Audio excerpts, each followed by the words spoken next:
is no investigation. This boy has... There is not, really? It is to me. Don't say any F's and stuff. But I have to put her on the side and worry about I'm gonna do what I gotta do for me and my boys and my kids. Don't say any F's and stuff. There is no investigation. This boy There has... is not, really? It is to me.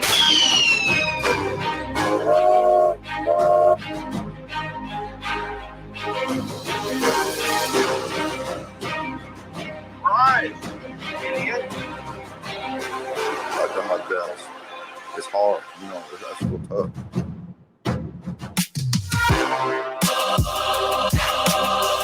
But I have to put her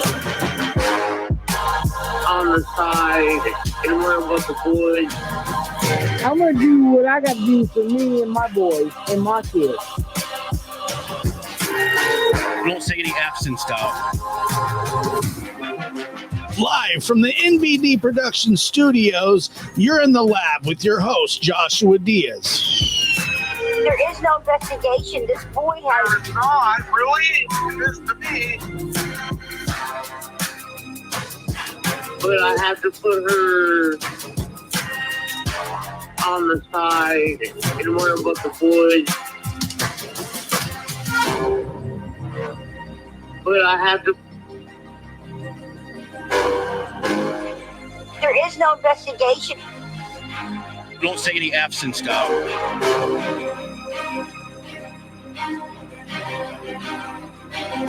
But I have to put her... But I have to put her on the side and worry about the boys. Welcome to the lab. I'm your host, Joshua Diaz. Thank you for being here. Happy Father's Day to all the fathers out there and the mothers that are fathers, because that tends to happen quite a bit. And so just everybody, thank you for being here. Thank you for all the warm wishes for the graduation and for Father's Day. It means a whole lot to receive the love that we do here. And so thank you so much, everybody, for being here. Without further ado, I'd like to bring in our guest of honor. He's a retired homicide detective, one of the best guys I know. And he had an excellent show just a few moments ago. Chris McDonough in the house. How are you, Chris? Aloha, Josh. Aloha, and happy Father's Day. Thank you. Thank Awesome. you. Happy Father's Day to you too. Thank you so much. Appreciate it. And Lab Rats, good to be here in the tube. Oh man, you're Love it. In the old test tube here. So, but yeah, thank you for coming on. I really, your show was great, and before we get going, we haven't started yet, and I'm already laughing because I just got a sense of what's coming, but I don't know what's coming. Well, so you and I, we've known each other for close to a year now, and done a lot of shows together. And sorry to hear that. I know, I don't know how you tolerate me, but I appreciate that. But as always, you're a class act, and we all appreciate you. And so I just wanted to tell you, thank you for being such a positive influence in my life and everybody else's life. I'm actually not going to make fun of you yet. So yeah. No, I understood. Put it in the back pocket. Cause I'm sure the moment will present itself. Right. Wait a minute, Josh. What kind of sauce would you like? Wait, what was that? What was that? What kind of sauce would you like? Oh, do you need sauce on your corn dog? Is that what the deal here? Is that what's going on? So it looks like I got you first today. Looks like I'm ahead of the game here. Guys, listen to that, right? Listen, Josh pulls up and they go, 2 corn dogs. And the guy says, what kind of sauce would you like? There you go. There you go. Well, see, Here's the thing. Behind me is a green screen. I'm actually at the drive-through at Sonic at the present moment. That's why you're hearing what you're hearing there. Oh, I hear it coming in now. Here comes your order.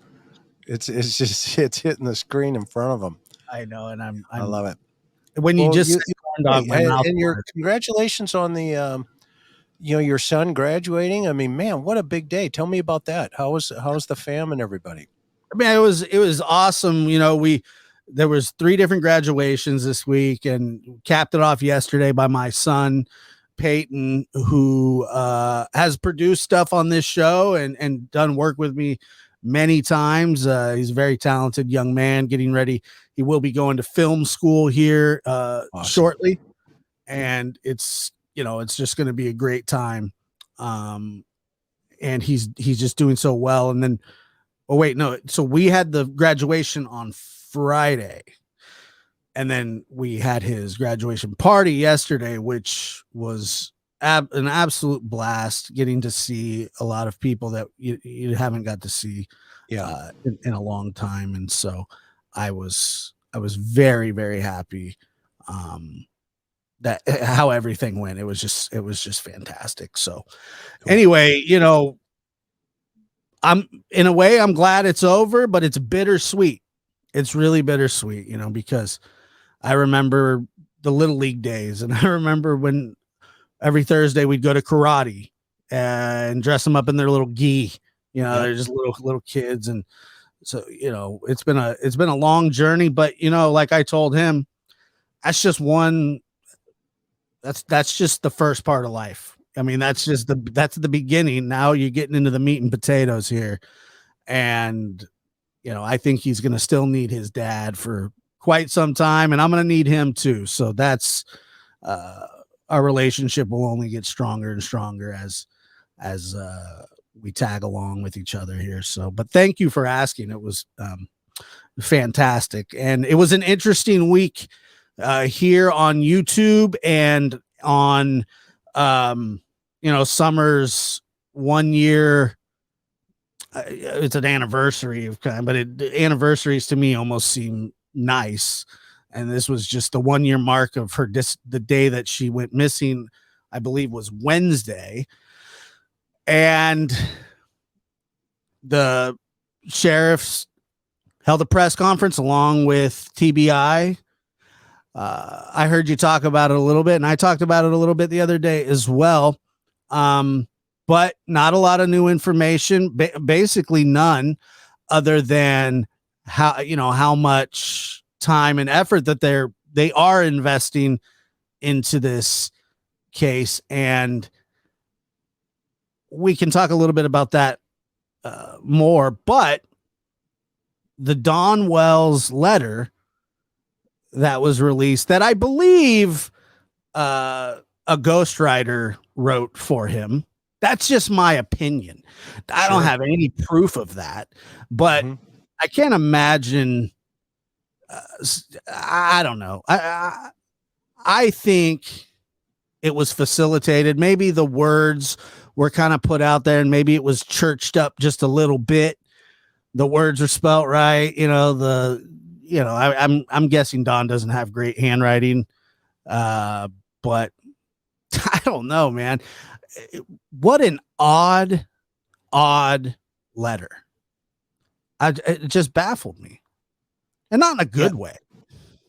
Yeah, no, it's interesting for sure. I mean, obviously, from jail, I mean, that's one way of communicating, but that's an interesting thought. So you're thinking that he has a ghostwriter, somebody that did he dictate it himself, or did he write it? What do you think?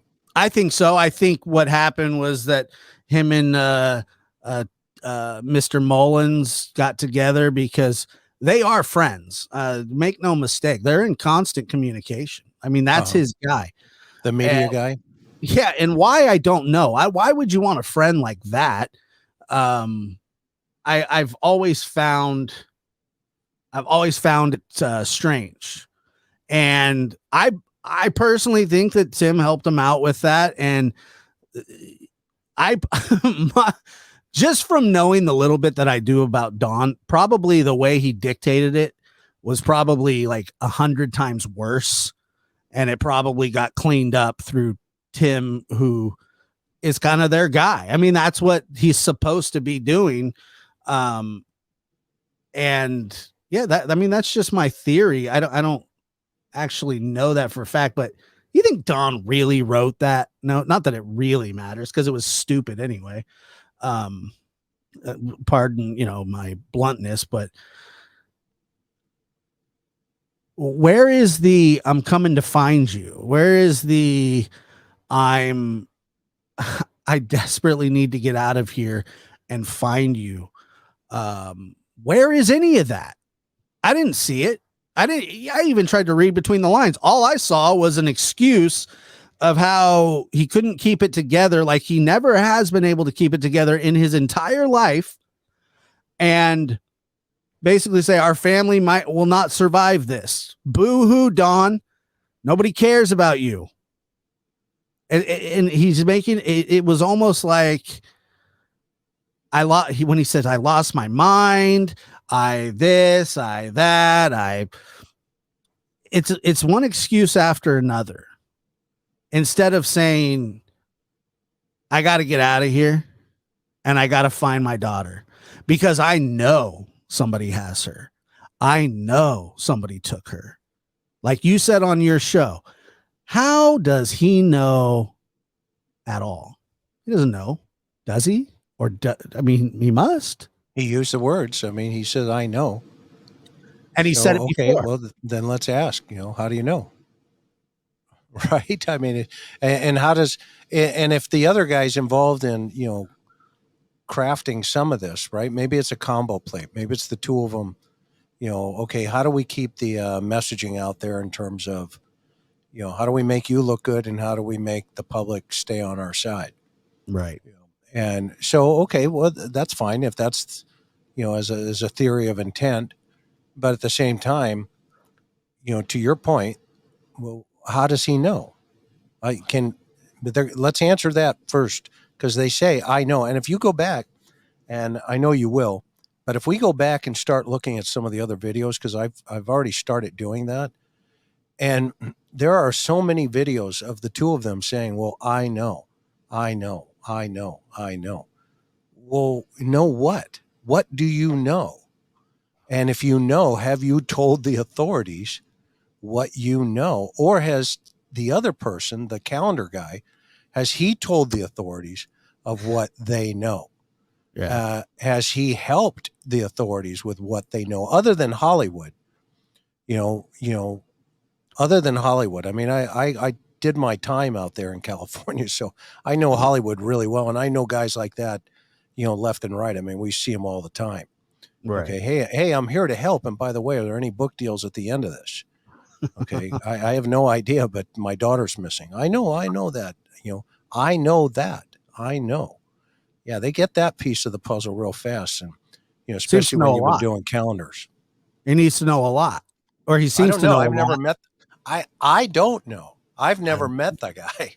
He's done a whole thing on me, but I've never met the guy in my life. And I don't, have any time for it, to be honest with you. Well, I'm sure that when he gets out, he'll invite you over to his shed for some sweet tea, but maybe don't hold your breath. But do you know that? Well, yeah, I do know. I know that he might not.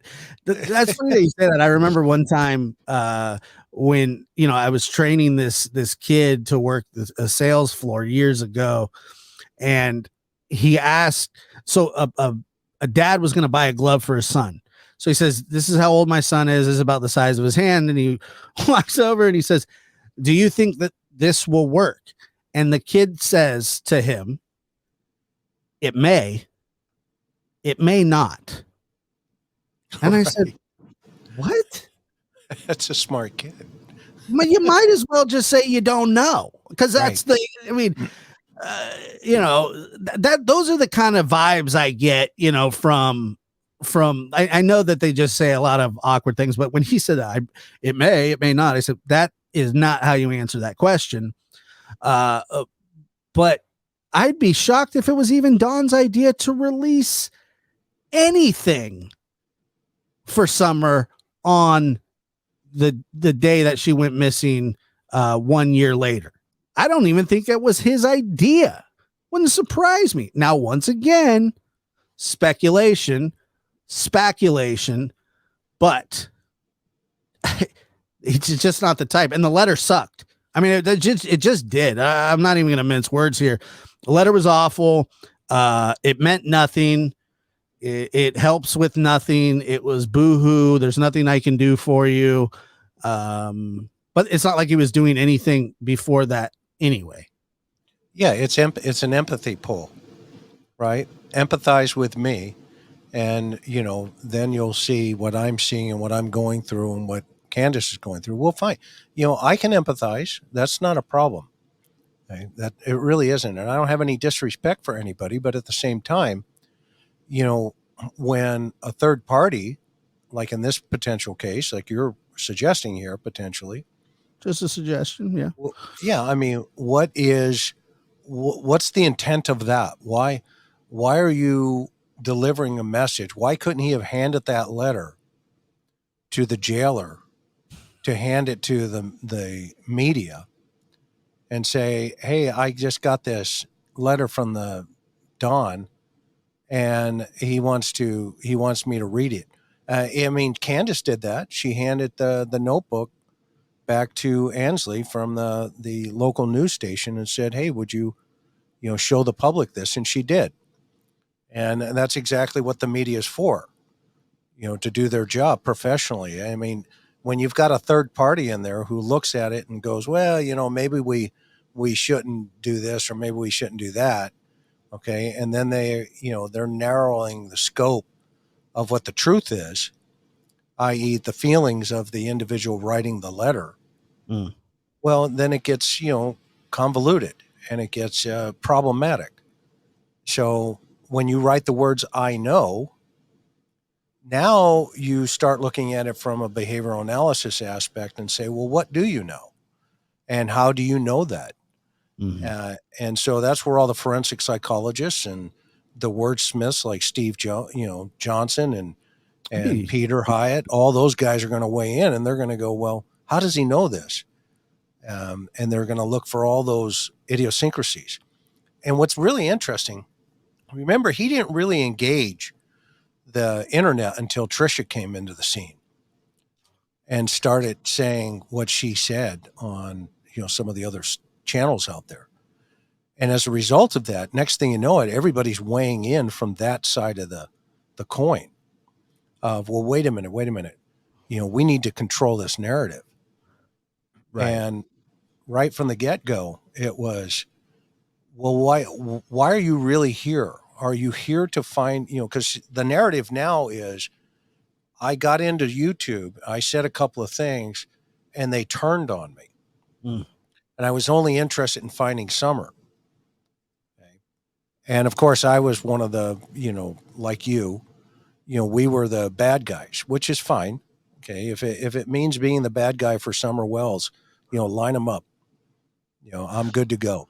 Well, I don't let those people, and when I say those people, the specific group of them dictate who I or you, I don't feel, I don't share their sentiments about being, I think that, I mean, I know my heart and I know what I see.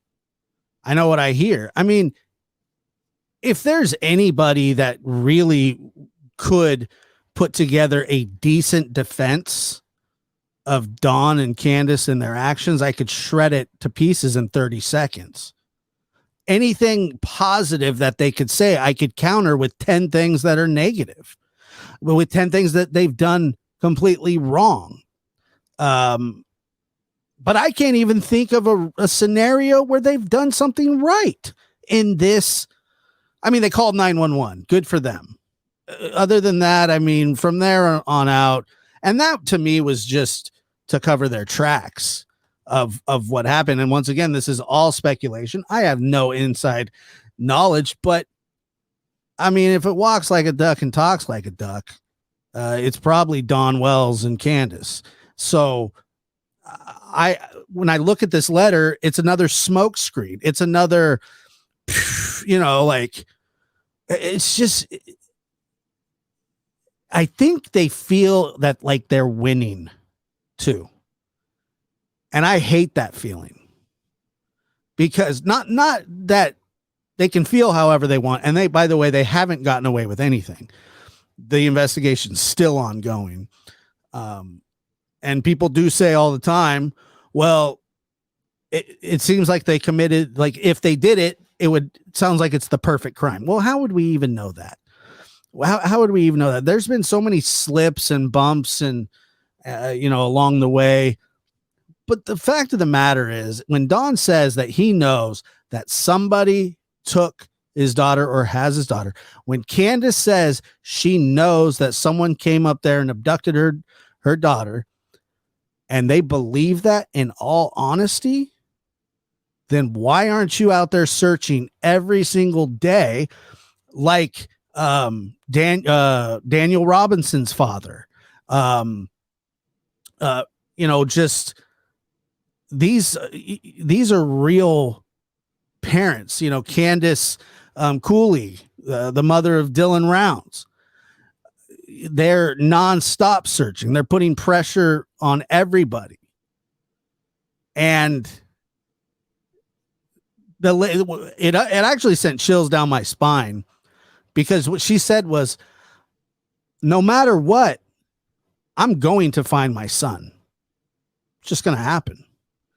I believed every word when she said that. I believed her, because that's how it should be. There's none of that here. And we've covered that ad nauseum, but once again, it's just another smokescreen to me, perpetrated by a friend who, I don't know what the back end is. I don't know anything like that. I don't know, but I know that it's not all glitter and gold. I just,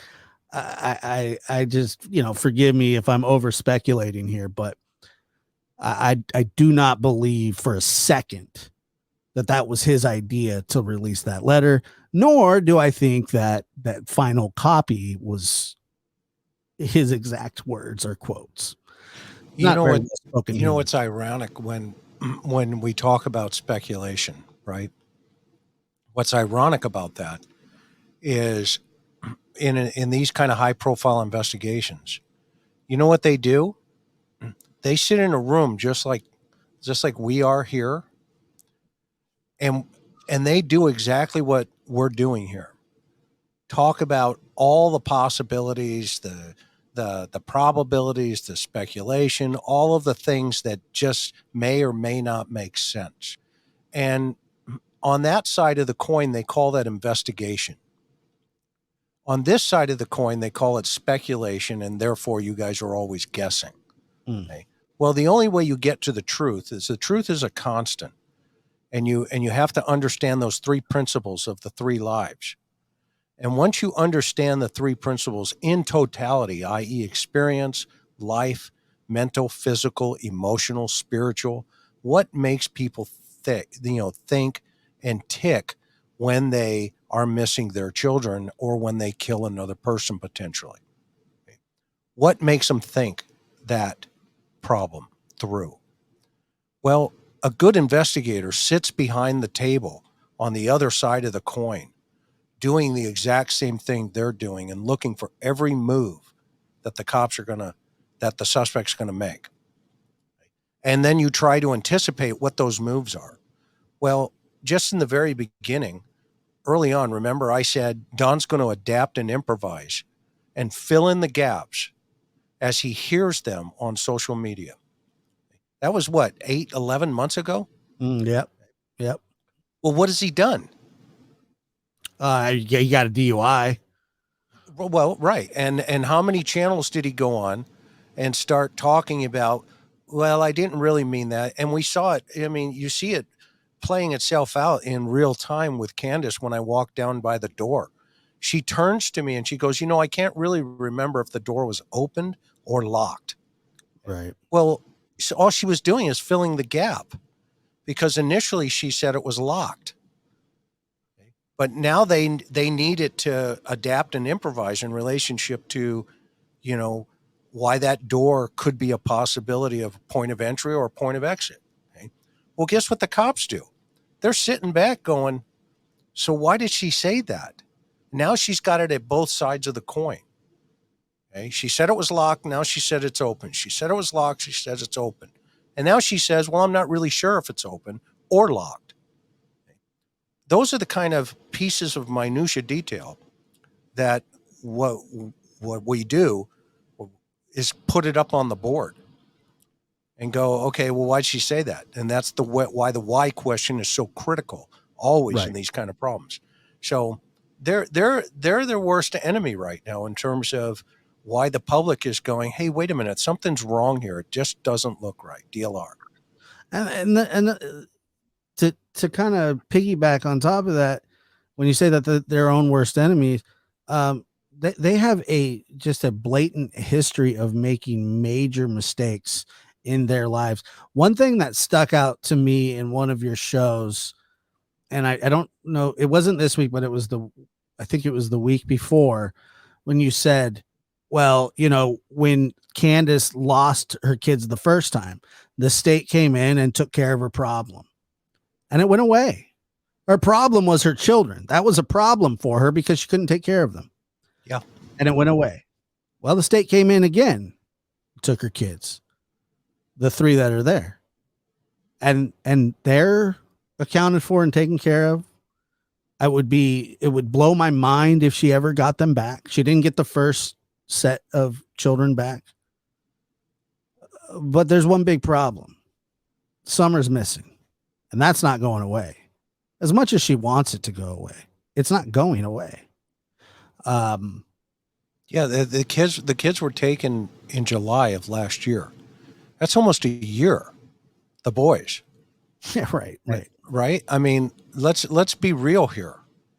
If the state didn't have something or were concerned about things, then if these are the parents, if these are the Good Housekeeping Parents of the Year award, then here's your boys.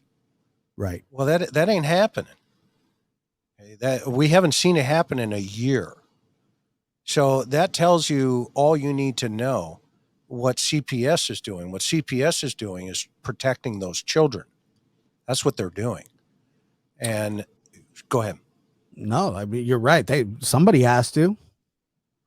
What Because kind of sauce does you like?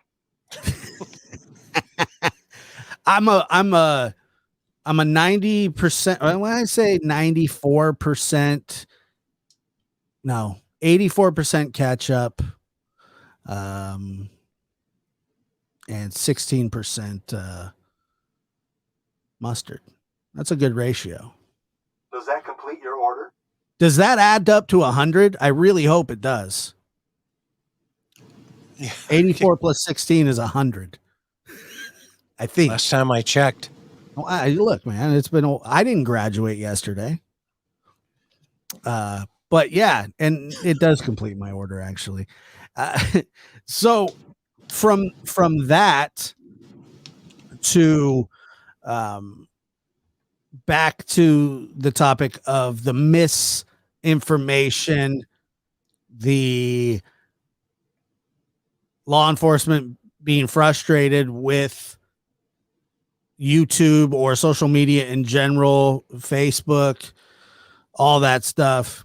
The funny thing is, Chris, so when we do speculate, and make no mistake, we'll catch some criticism for just speculating, and that's just, when you say speculating, but I've seen some of the most insane stuff said on YouTube about this case and other cases.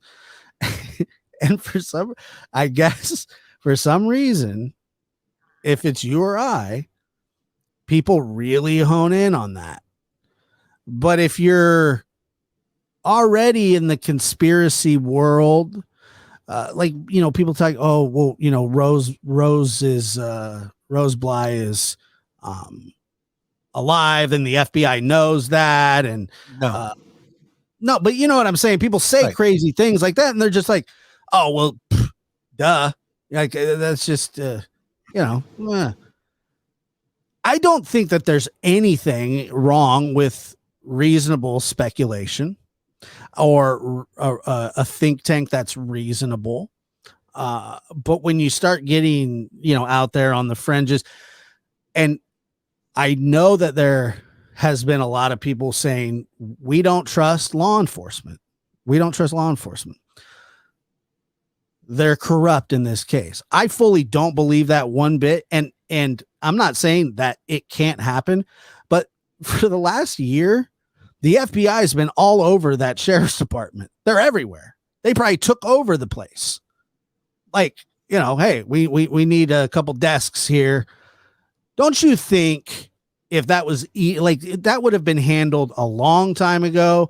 The FBI felt like, hey, like, we'll provide you anything you need.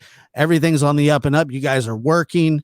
And then, you get 1,000 people in a room and somebody's going, law enforcement's corrupt. They're not doing their job. And then it gets people agitated and we start grasping at straws. Somebody said, I saw a comment that was put up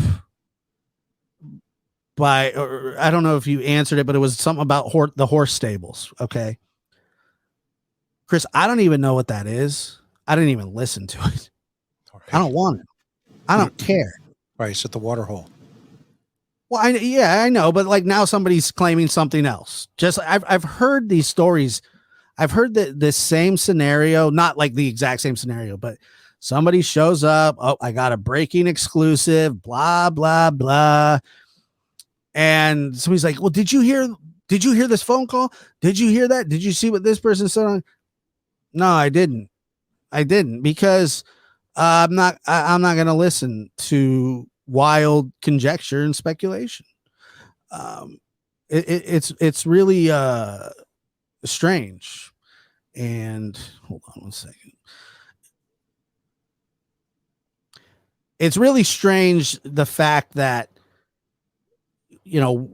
we are where we are in this quote unquote investigation, second year now, and the way that we've rationalized what's going on. Like, we think that we know better than law enforcement. The fact of the matter is we have no clue what law enforcement has. Chris, you've ran many investigations. Do you go and tell everything that you know, or do you wait to bring the hammer? Let them think you just fell off a turnip truck. And that's the best strategy, to drop that hammer at the 11th hour, 59th minute. If they think, if the suspects or persons of interest, however we want to call it today, if they think they can outsmart you, then that's okay. That's a good thing. That is a very good thing. Because by the time you get them into a position of, hey, here's a set of matching bracelets, and they're free, you didn't even have to pay for them. That's nice. And you sit them down, and you unhook them, and you look at them, and you say, would you like a glass of water or something before we get started? And 99% of the time they say yes or no. And then the other, do you ever just get stared at and like, I'm not even talking? They just don't. Yeah, and you just say, look, and those are the kind of guys, even before you get in there, that you walk in there and you drop your case file on the desk. And you say, as you can tell, I've been doing a little work, but before we get into that, I got to go get something. Would you like some water? And they look at you like, and then they're processing, do I, don't I, do I, don't I? Yeah. And you're already processed. I don't care if he talks or not, because I've already done my homework. I got it. And you walk out the door, and then 99% of them will lift that tab on that case file to see what you have. Okay. And those are the best kind, because you're sitting in the monitoring room watching them. Okay? And it's beautiful. It's a work of art. And now all of a sudden you get into this idea of, okay, well, Now we have a chess game. We have a game in their heads. And, you know, you're the dumb one, i.e. me. I'm the dumb one. Okay. I mean, I love it because they underestimate all of a sudden. And this guy, this Dale Warner's a perfect example. I know we're not going to get there, but, you know, he's a perfect example. But watch what happens Wednesday night. Okay? We all fell off of turnip trucks, and he's a farmer. So we'll see what happens. Yeah, I think that all of us who get impatient, and it's understandable that you want something to be solved, but it's just it's so hard to solve cases.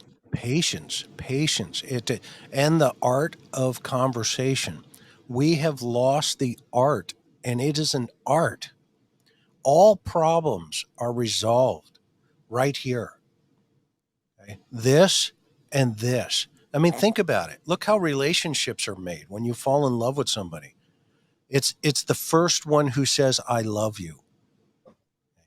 That invokes a huge amount of emotion, you know, and decisions. Do I say it back? Do I keep my mouth shut? You know, I'm not really sure. And it just keeps going. Well, imagine that idea of not having that capability to say, I need to tell you what happened to Summer because somebody else is saying, don't you dare. Wow. Right. It's heavy. And so it takes time and it takes patience and it takes, you know, experience, not necessarily from, you know, the folks that aren't involved in this, but that's why you have the card team there for days and days and days in the beginning. That's why you have TBI on the scene. That's why you have, you know, the sheriff stepping back and saying, okay, what do we have? But it's these other folks that are adding to the dimension of the totality of this circumstance. These things are huge when they happen. When you talk about a 5-year-old disappearing, it's international. I mean, we're talking about it a year later. So right. They get one chance at the apple, the one bite of the apple, and they're going to make sure that that bite encompasses the entire apple, or at least 98% of it beyond a reasonable doubt. Well, that's another, and I plead the fifth. Great comment there where it says, it reminds me of classic and sincere. It took them a year. I have faith for sure. Nobody had any clue what was going on. And for 3 months before an arrest, a grand jury was meeting every week or so. And then boom, all of a sudden, 7:00 at night on, I don't know what day it was. It felt like a Tuesday. It was just a very eventful day. An arrest warrant has been issued for the foster. First, it was the dad, then it was the foster mother or the adopted parents, and everybody went, "Oh my God, where'd that come from?" Well, they've been working the case.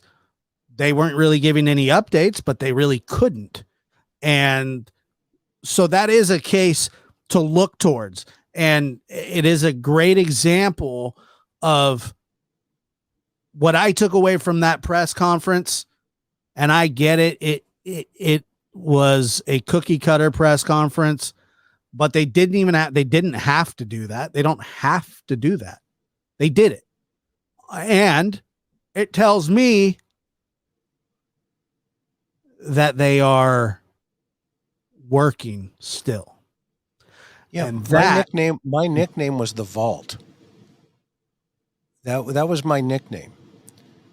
Whenever somebody, you know, from, you know, they wanted to know something, even within our agency, they would say, well, go ask the Vault, because I didn't say anything because I knew how dangerous it could be out into the public arena. And you know what? We're seeing a lot of vaults involved in this caper, for lack of a better term. But, you know, at the same time, I think we're going to wake up one day. There will be a press conference. The individuals will already be in custody because they did it in the middle of the night and or early in the morning. and everybody's, gone to jail. And we're going to wake up and the news is going to come on and it's going to say one of two things. Summer Wells has been found or Summer Wells has been, recovered. And well, it's also possible that they haven't found her, but still put charges on the parents. That's or right. Or so-and-so such and such has been arrested and charged with so-and-so such and such. Mm-hmm. And that's the best place to be. Right. Right. And even for us, that's the best place to be, because then we can say, okay, there they go, run, go for it. Where agencies make mistakes, not in this case, because the family is under the umbrella. Where you see agencies make mistakes is when they don't assign a liaison to the family in the beginning.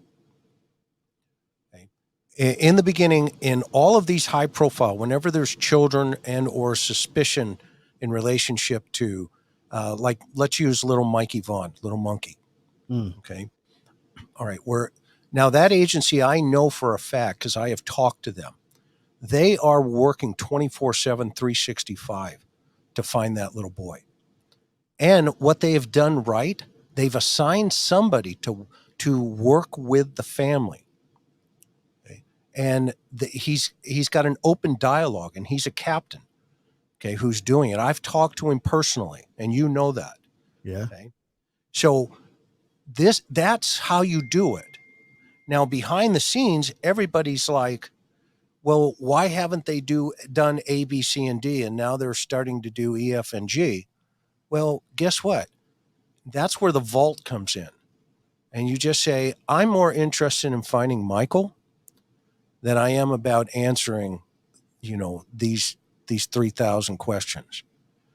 And that's a clarity of focus. That is a clarity of focus. And that's what you need in these kind of cases. And quite frankly, I think we've seen a lot of that clarity in this, but it's getting misinterpreted and misunderstood in relationship to why it's being done. Right. Go ahead. No? Does that complete your order? I didn't want to step on you. Does that complete your order? It's funny because you crack me up, dude. That is so funny. When I let you talk. Yeah. So I get this not a lot, but a fair amount. People say, I hope the guy lets Chris talk more. And I'm going, Chris has his own show. I know. And when you invite me on, I'm like, okay, this is Josh's show. So just, be respectful. And by the way, if you guys have not hit that subscribe button, even all my folks, please hit that subscribe button, drive him up into the roof here, because he behind the scenes, he's a good guy. He's a really good guy. As you guys know, I would not talk, I wouldn't be there because, I can't afford it, with all the other stuff that I do. And so I really am very careful about who I hang out with. And I've made some mistakes, but that's okay. Haven't we all? You know what? Good people do crazy things sometimes. And it's not necessarily on purpose. It just happens. Mm-hmm. And God bless them for that. God bless them. But that's another, I just, the other day, I declared that I'm no longer in the true crime community. I don't want anything to do with it. Right. We can talk cases, but don't say, oh yeah, he's a true crime podcaster. No, I'm not. Don't put me in there. I don't want to be in there. And isn't that sad? Because your heart's in the right place. It sucks. And I wish that, that we could all just work towards the same goal and not bicker with, I'm not a big, I don't really like to bicker that much. Like I like a good debate and things like that, but it gets really nasty. And what happens is it's not, there's no actual focus. There's no think tanks. There's no meaningful conversations. it's who called CPS on who. It's who, you know, who is exploiting what. And it's a shame that a lot of people can't see the harm that really is done. There was a fantastic question that I starred here, and I want to answer it. Do y'all think? And I can tell right there, we got a little Eastern in the house. Shout out the South. Do y'all think certain YouTubers have been able to compromise the case in any meaningful way? I really hope not. Yeah, I do. Anything that takes resources away from what's actually being done compromises cases. When you have people calling, you know, law enforcement and saying things, you know, like, hey, I heard on YouTube, or hey, I heard, you know, on Facebook, and you're taking away from actual, you know, not that these people that do this mean harm by it, but it's when you put that stuff out there. And like I said, I don't think Don wrote that letter. I didn't come out here and say Don didn't write that letter. I don't think he did. And frankly, it really doesn't even matter if he did. It's just more baloney. But when you put stuff out there that is salacious and as a fact, and they have to follow up on that, and I heard them at the press conference say they have followed a lot of dead end leads, a lot, and that's part of their job. I get it, but they're asking us to give them leads that are credible. We know what credible leads are, folks. We know what credible leads are, and we can do better. We can do better, and we can still help. And everybody that shows up and watches these shows for this little girl actually care. There is an audience of people out there that is dedicated to this case. I'm just telling you, we can do better. But yes, I absolutely do think that some YouTubers have been able to compromise the case. What do you think, Chris? I think you've answered it well, personally. Does that complete your order? No, actually, can I get a third corn dog, please? What kind of sauce would you like? Mustard, 14% mustard, 84% ketchup. And that completes my order. Okay. Yeah, no, you're 100%. You're right on target. Nothing more to say. Well done. Yeah, it's just. So anyway, I really that was a great question. Thank you so much, and thank you so much for that as well. That's super sticker. Now here's another question here. Josh and Chris, what, if any, impact on your opinion do allegations of the dad and the neighbor man being at Beach Creek have on the investigation?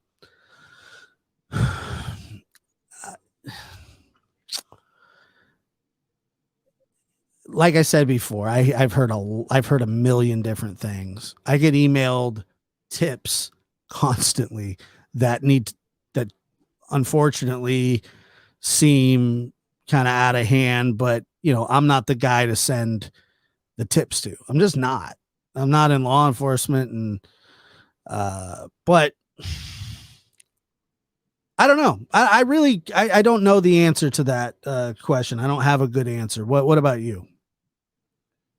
You know, I think if that is a viable lead and or tip, let's hope that the cops have chased it down and flushed it out. They know where Don has been. They know that. All right. And modern technology, there's a couple of programs out there that can tell them, all the information that they need. And, I'm sure they've got the car data out of the Subaru. And if they haven't, then that's a mistake. But I'm not going to say that they haven't. But, I'm hoping that they do. And I'll rest assured internally from my heart anyway, that they have it.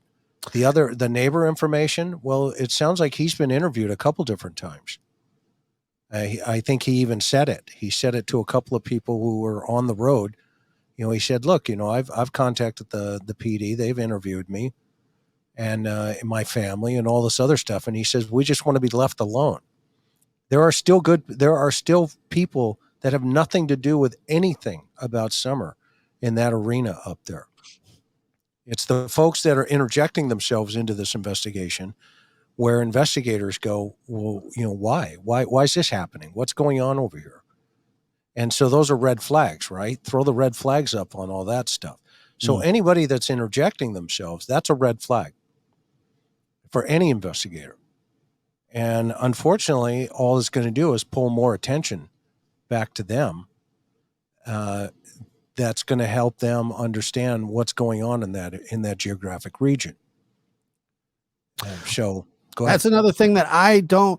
And I get asked all the time about Jody Sue. Once again, I've spoken to Jody Sue. I don't really know Jody Sue.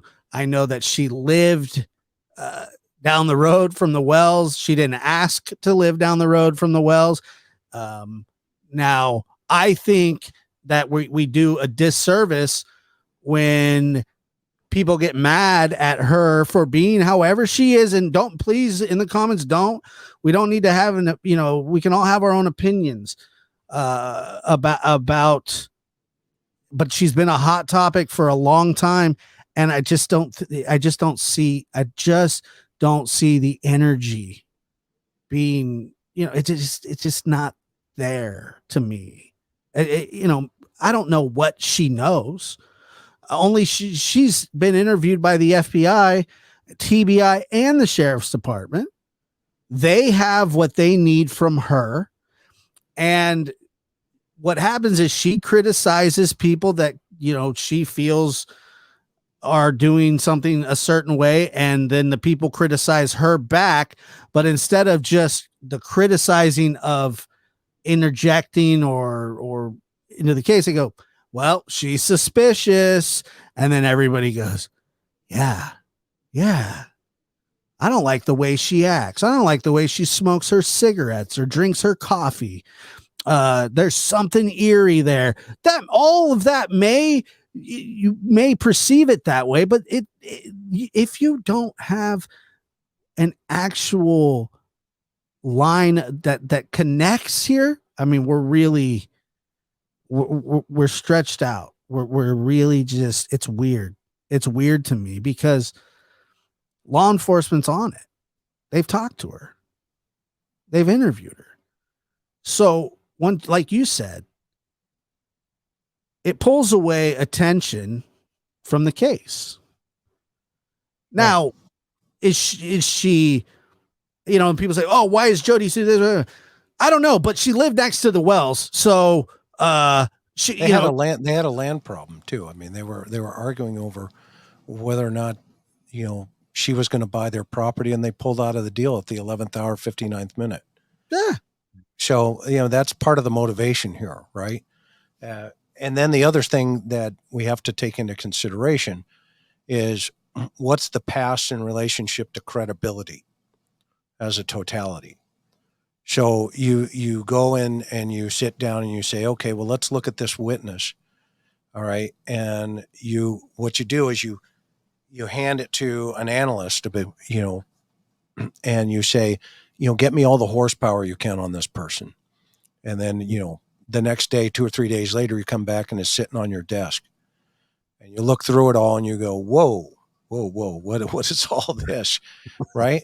And in her case, it was, a whoa, okay, kind of thing. But then on the other side of it, she's been a legit victim of domestic violence, and she's been a legit victim of some of her health issues. Okay, so those are other things, right? And so you kind of balance out what the law says and why Lady Justice wears a blindfold.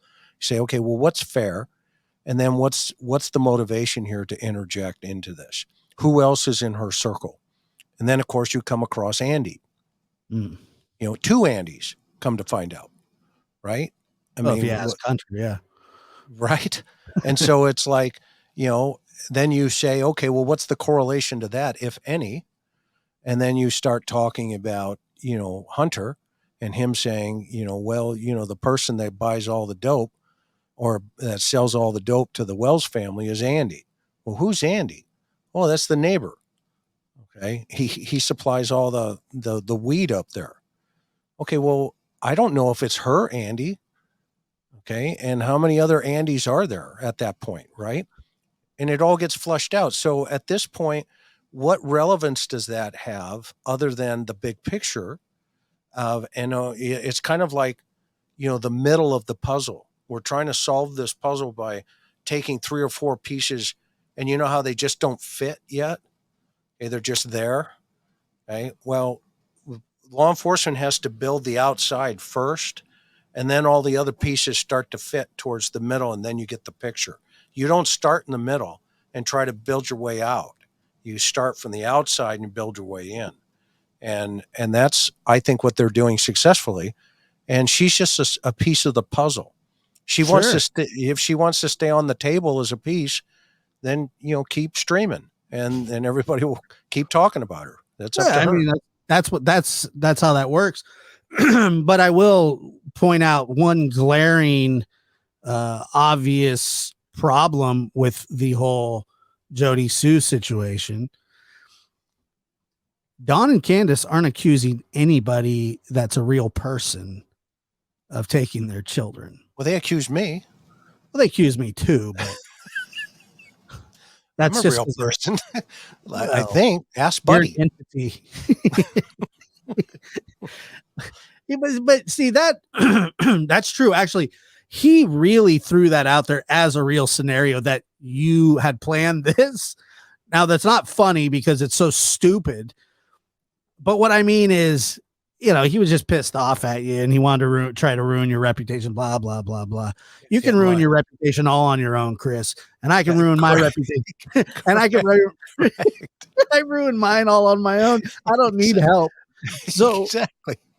So, but yeah, when I asked him, I said, when I asked him, well, I don't know where, you were. And he's like, I don't know where you were. You could have came here.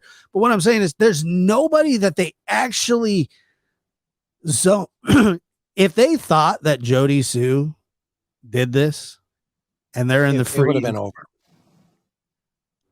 Of course. Come on. It's so stupid. Do you think that they wouldn't have a problem selling her up the river? Like it's nothing if they truly believe that it would get them their daughter found and answers. No, they don't care. Right. They don't care. If you throw it out there, well, do you have suspicions of who? Yeah. But they're not coming up with that on their own. So that's just the weirdest thing is that they're not really accusing.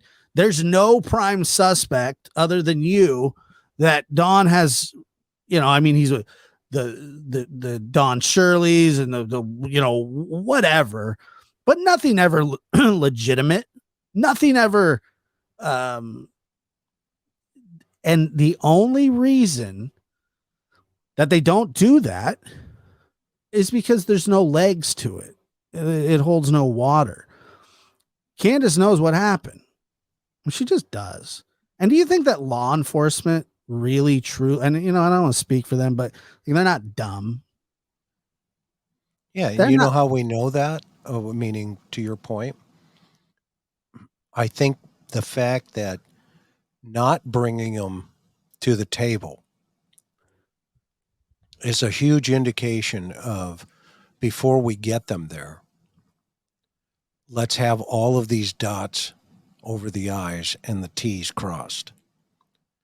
And so when they get to the table, right, there's no guessing. I mean, years ago, I was in the ME's office on a autopsy, and they started bringing all these people in with purple pajamas, matching tennis shoes, and schmatas over their face, and it was the mass suicide in Rancho Santa Fe of all the guys and gals waiting for the Hale Bob.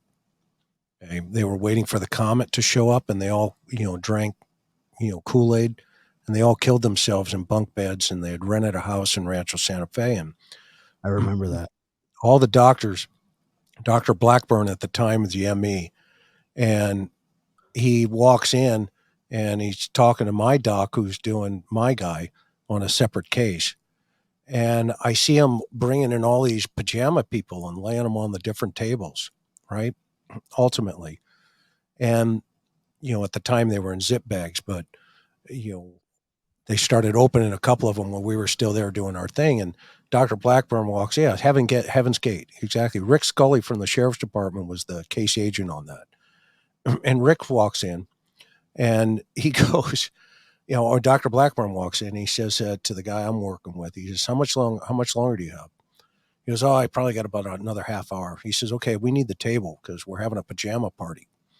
And, at the time, that's sick humor, but it's really good humor when you have 30 something, pajama people coming in a mass suicide. It's a big deal.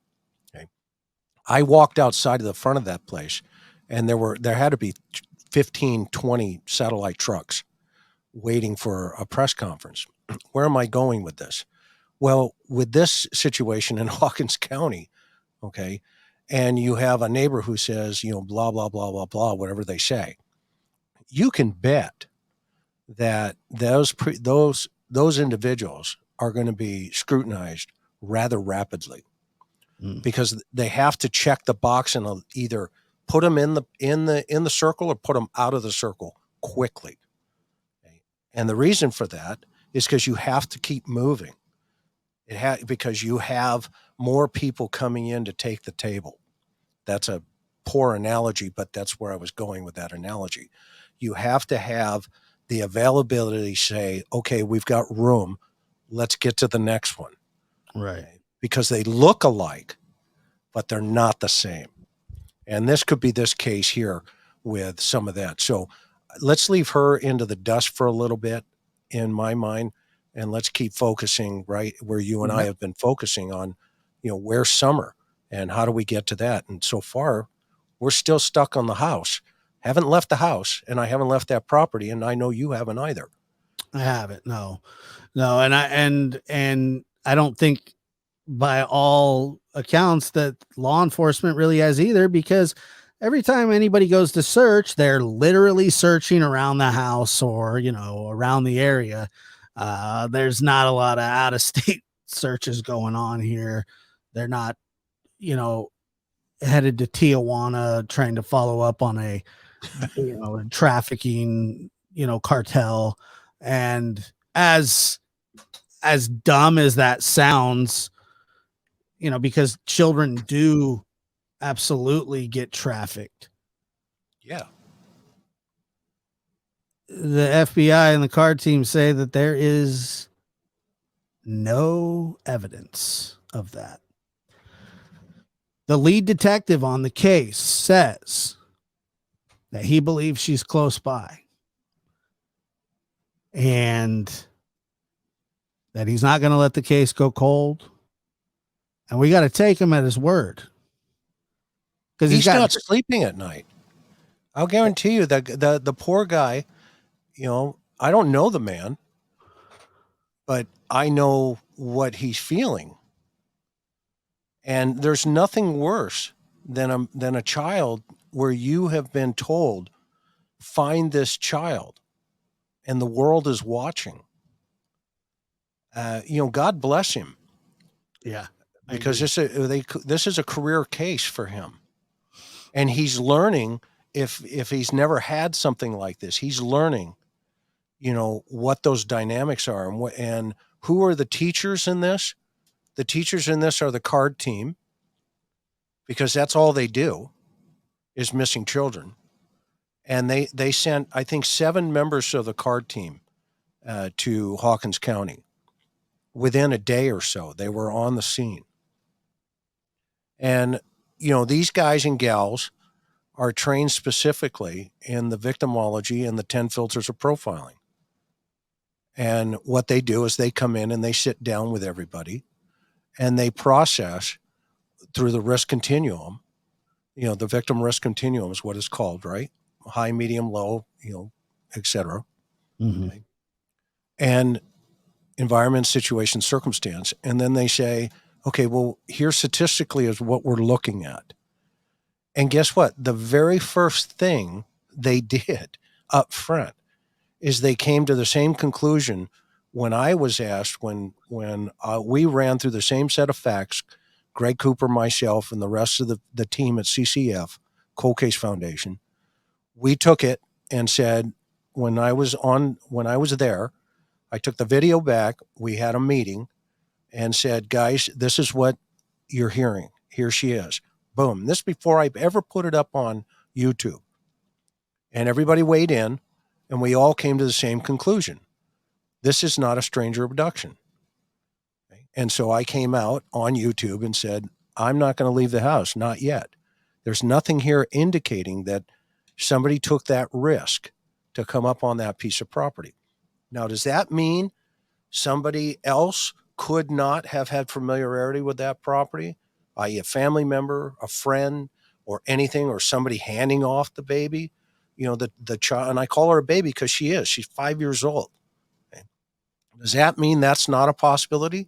No, it means that could be a possibility, but the likelihood of that is lower on the risk scale than, because now that suspect has to leave that property with that child.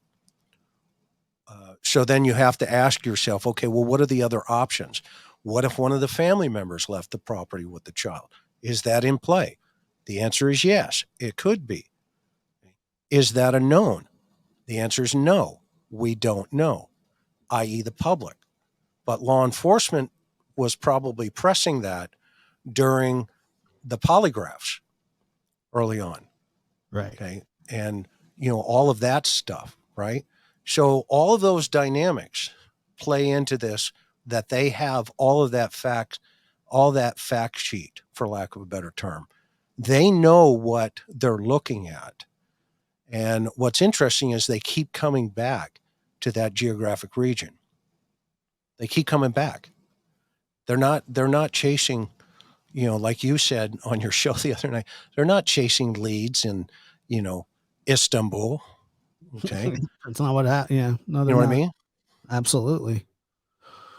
They absolutely are not doing that. And for very good reason. Let's see. Nana for Life says, is there anything citizens, hold on, let me see. Once again, the StreamYard's odd. Is there anything the citizens can do to get TBI, FBI involved respectfully?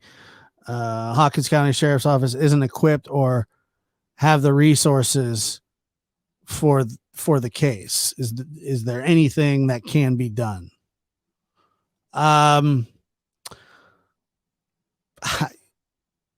No, I really think other than if you have any tips or anything that are credible, yes, funding is something, but that really with their local government, that's with their state that they have to really push for extra. I mean, these searches cost a lot of money, and they take a lot of manpower, and they have put a lot of it. They've done a lot. But Chris, the one question I did have is to you, when the spokesman or the officer liaison or whatever the lady is that speaks for the sheriff's department, TBI. Is that who she is? Yeah. Okay. What does she mean? She said it twice now that this case is out of the norm. Well, what does that mean? What does that mean, right? Yeah, I don't know. I've never understood. I understand what she's saying. Like, we do missing persons case all the time, but the out of the norm. Well, to me, what's not normal about it is that they didn't find her in a timely fashion. Is that your takeaway from that? Nothing against them. I mean, obviously, it's an extremely difficult thing to do. But what is that? What does that even mean? It, in my opinion, it means that the case is of a magnitude that it's taking all of the resources, and there's no clear evidence in relationship to how this little girl vanished. Children just do not vanish off the face of the earth. There is usually, statistically and scientifically, it's been shown over years and years of research, and not only just talking to the offenders, but looking at cases historically. And what you see typically is there's a 3-hour window that then extends to a 24-hour window. And within that 3 hours, if a child is at high risk, and I hate to say this, but I'm going to be honest and truthful here, is within that 3 hours, a child of like Summer would have been taken for SA gratification during the commission of a homicide. That's my expertise. That's what I have been trained in. That's what I've studied for the past 40 years. Well, in law enforcement, 40 years, but I actually started it in 1990 when I was trained in that. Okay. So that is, statistically within the first 3 hours is the reason why children are taken. And so they're typically, not with us. Now there's a rarity beyond that. Okay. There's a rarity beyond that. And that's where the first 6 hours to 24 hours becomes critical. And most of these cases, i.e. the norm, are typically parental abductions of some sort, i.e., family members fighting over divorces or something to that effect. And one spouse takes a child, takes the children, and they run out of state pretty quickly. Yeah. So the stranger abduction move here is the rarity. Okay. And so then that gives you 6 hours. Okay. If you're starting to think, okay, well, what do we have here? Could it be a family? Could it be somebody connected to the family? Okay. Well, we got a little more time here. So that puts them all and that's why the Amber Alert up front was, endangered child to boom, Amber Alert. Okay. Because they flushed through the behavioral analysis aspect of this in the very beginning within that first 6 to 24 hours. Right. Kudos to the professionalism of those law enforcement agencies involved. And you hear on the call, the radio call of do we alert? I heard somebody the other day say 302 was Sheriff Lawson. So they knew what they had, that it was going to be unusual the moment that call came out. So there's something in that 911 call that, had raised the eyebrows of even the dispatcher. Okay. And so she's immediately going, do you want me to call 302 or whatever his call sign is? Mm-hmm. And whoever the on-scene commander was, the lieutenant or captain who answered it, said, stand by, let's see what we get. And then I think he comes on the radio, 302 comes on the radio and says, make sure you double check everything. Go look through and that's the first thing first responders are trained in. when you get there, you say, where's the last place you saw this baby?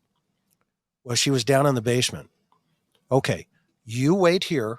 You wait for somebody else to come, by the way, okay? Because you don't leave them alone. You don't leave. If it was me and I was the first responder, the first thing I would say is, I need another unit up here now. I've got grandmother and I've got whoever the people are up there.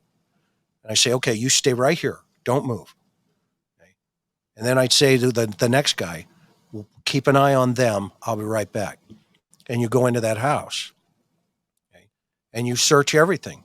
And then when the rest of the cavalry gets there, you go back into that house and you do it again because you have extras in circumstances is what that's called.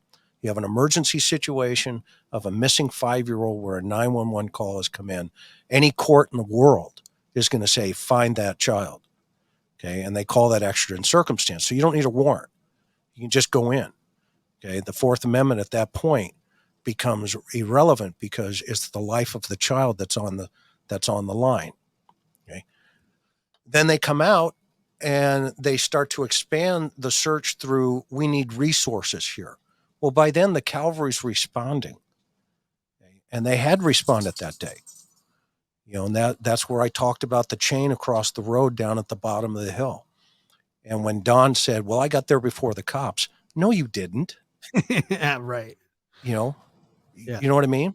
I remember that always stuck in my head, and then he really kind of tried to walk it back. Well, there may have been another cop there. I can't remember. It was he kept saying bottleneck, like he learned that word that day or something. Bottleneck. And it's just going, dude, you don't even know. How could you get there before the cops if you hung up and called yourself? There are supposed to be 2 calls, one from Dawn, one from Candace. And somebody did just ask, why can't we have those? Well, it's part of their investigation. That's evidence. The closest that we get is the dispatch call, which there's discrepancies in that too. Mother went for a walk. Did she? Because Candace says clearly that she don't go walking around there. So we already know that that there were discrepancies from the very get-go. And I would put my bottom dollar on the fact that when they called is not when Summer went missing. It wouldn't make any, the way that they did it seemed like it was like, okay, now let's call type, I'm on my way, blah, blah, plan whatever's in motion. If there's a cover up, if there's this or that or whatever. But there's no way that Dawn got there before the cops. There's just, what did it take the cops? Just a few minutes to get there? They've got within 6 minutes to get on scene. And even if it was 8 minutes, right? He was 40 minutes, it's supposed to be 40 minutes away, that got there in 20 minutes. I'm not saying that that's not possible. It is, but you still got, so let me see. I was doing math earlier. Carry the 1, you got 6 times 34. Well, there's about a 15-minute discrepancy still, maybe 14 at the most, even if he was driving as fast as he could. I mean, he said that I got there before the cops. It's impossible. So there's that right there is a discrepancy. The call to LE or from the dispatcher, if the dispatcher said, I highly doubt the dispatcher made up that I went for a walk, that Mother advised that she went for a walk and was gone 10 minutes and came back and the kid was missing. That's not what Candace says to us. That's not what Candace has touted for a very long time. I think when we hear that 911 call at some point, we're all going to, to me at this point, I can guarantee you that dispatcher right, knew exactly what he or she was doing, she was doing. Sure. Okay. Right. And that the totality of that call, we're going to hear her say, well, are you sure about that? Or, okay. And then what happened? And then what happened? And she's locking her into a statement. And you can bet that in an interview room at some point, you could even start with just the dispatch call. Say, you know what, before we start talking, let me play something. Click. Okay. Okay, I'll be right back. You want some water? Okay. And walk out of the room. And then you could come back in and press YouTube and say, click. Is that you? Yeah. I'll be right back. Let me grab a bunch of water here. Okay. And go out. And you don't even have to ask her if he or she wants to say anything. Okay. Just show it. And that's why the power of this platform is so important if done correctly. And that's what I meant recently when I, said that on the news. It was like, look, this is a very powerful platform that we have here collectively as families. You're the lab rats in my TRR family. If we do this right and it's done with professionalism and kindness and class and courtesy, that's my wife coming in to the Airstream. Karen just came and she took Buddy out. So that was the bang. Nobody's shooting at me, folks. I'm all good. Okay.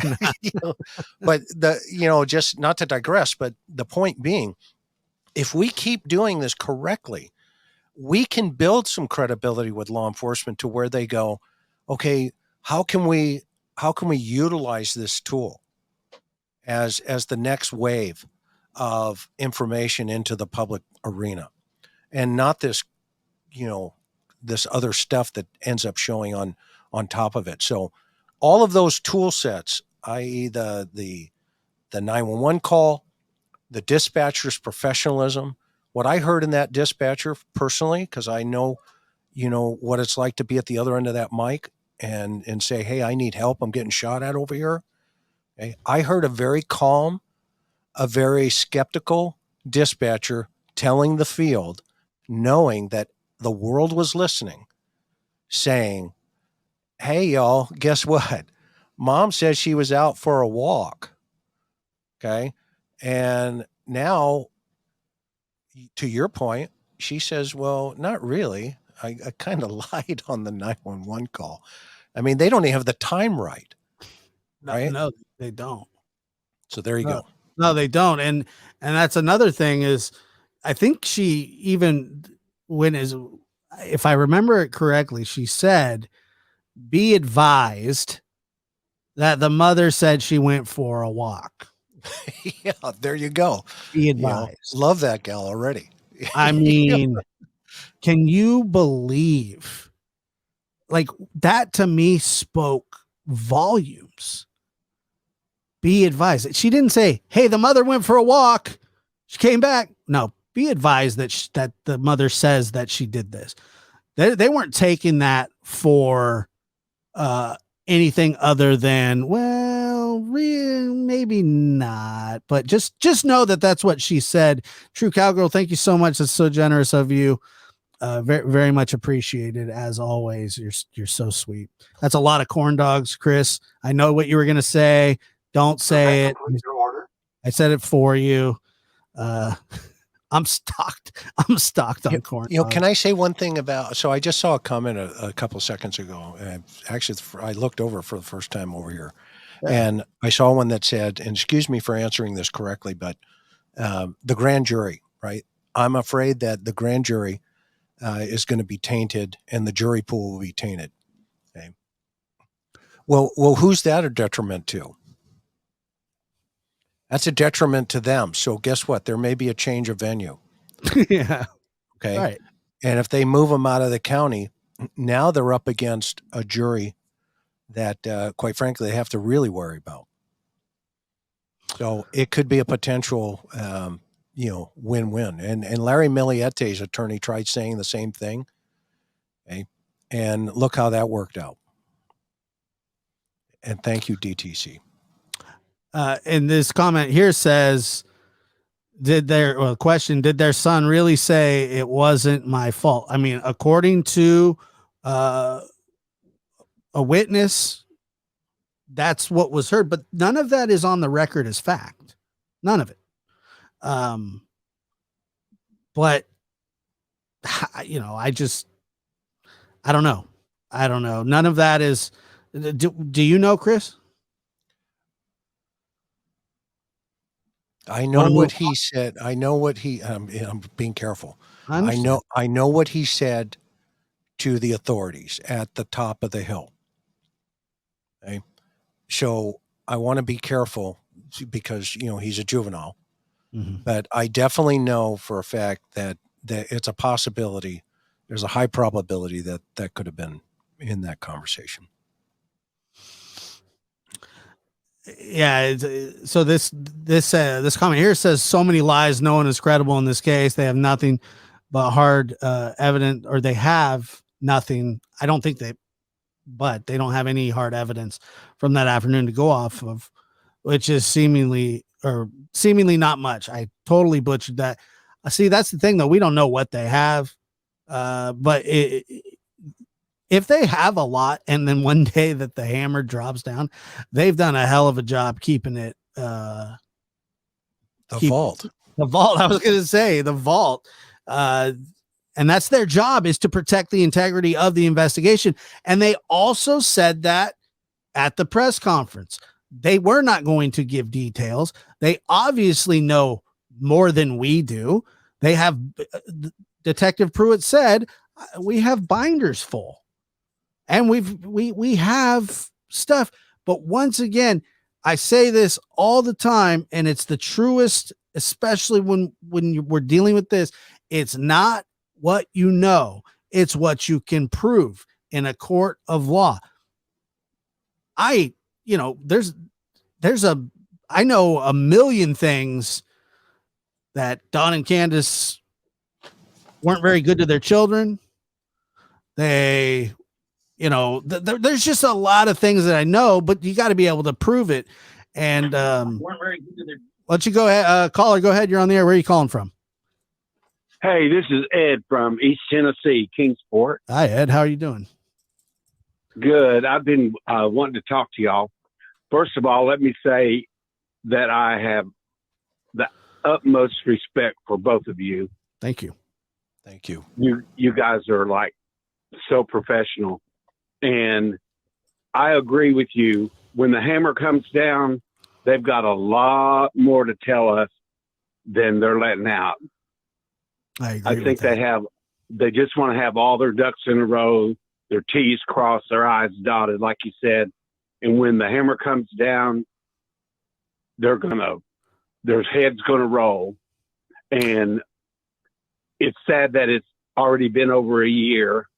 I'm from down the Beach Creek area. Yes, sir.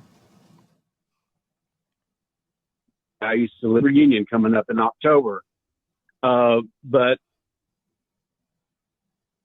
it's sad that this little girl has to go through all this. I wish DCS could have came and took those kids away before this happened to her. I don't know why they didn't, but I just don't know. Well, it seems like they were on them. It seems like they were on them, and that they, because they do, unfortunately, they have to go through the proper, venues or the channels to be able to actually remove. Look how long it took them to get the boys out, even after summer went missing. I mean, what was it, like 3 weeks or so? But I mean, they still, you're getting judges involved, you're getting lawyers involved. Removing children from a home isn't as easy as people think it is. And part of the reason is because people weaponize CPS and try to, it's been happening for a long time. People just like, oh, I don't like that person, I'm calling CPS on them. Now, it was abundantly obvious that they were living in filth and that they weren't being taken care of. But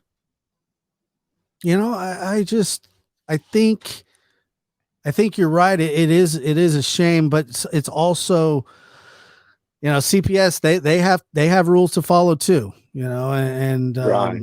I think that they were moving. And another thing is, it had been reported many times that they would avoid CPS, that they would hide from them, not answer the door. Right. Don apparently would fill up ice chests and hang out wherever he was working.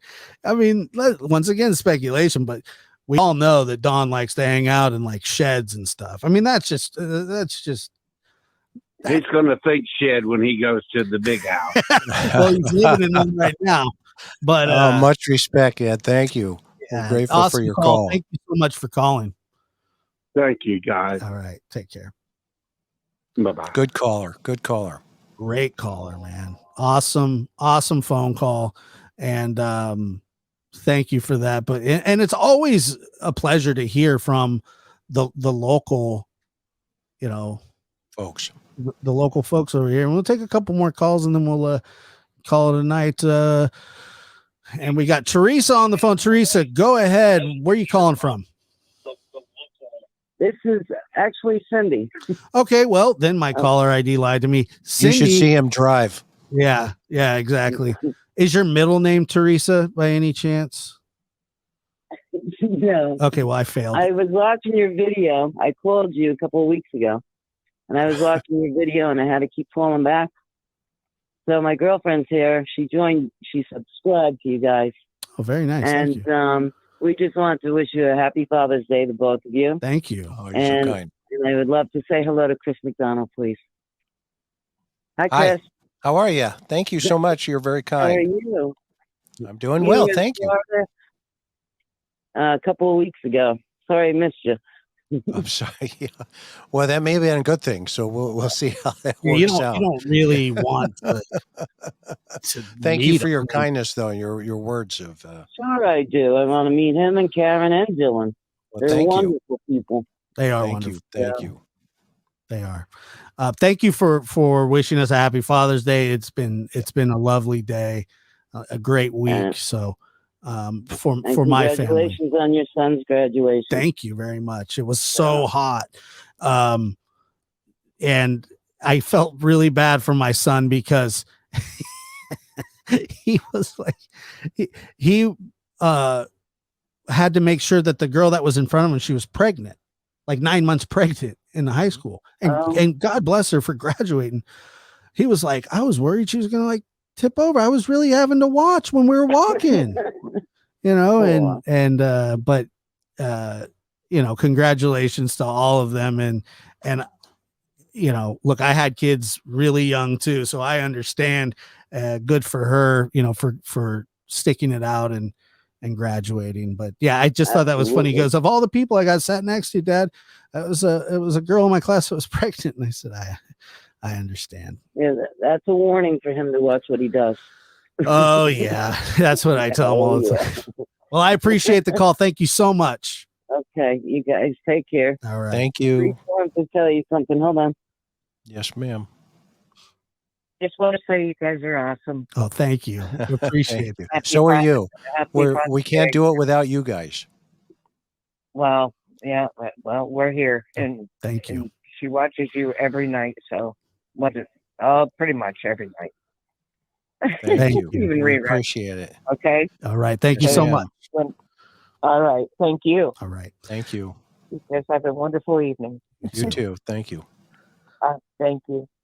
Bye. Bye-bye.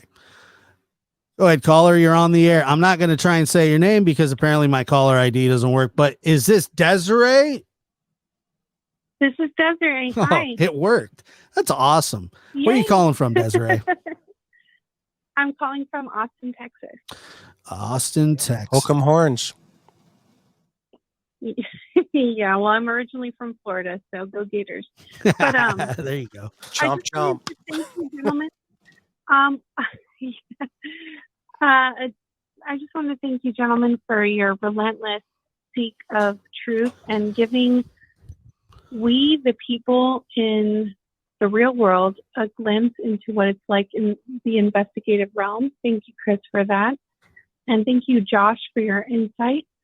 I just wanted to thank you again for this community, because I think it's really important what we're doing here. And I think Chris has a leg up as far as allowing the general public to have a voice in these investigations, because we are possibly potential jurors, and we are the people that ultimately may decide this case if it ever comes to trial.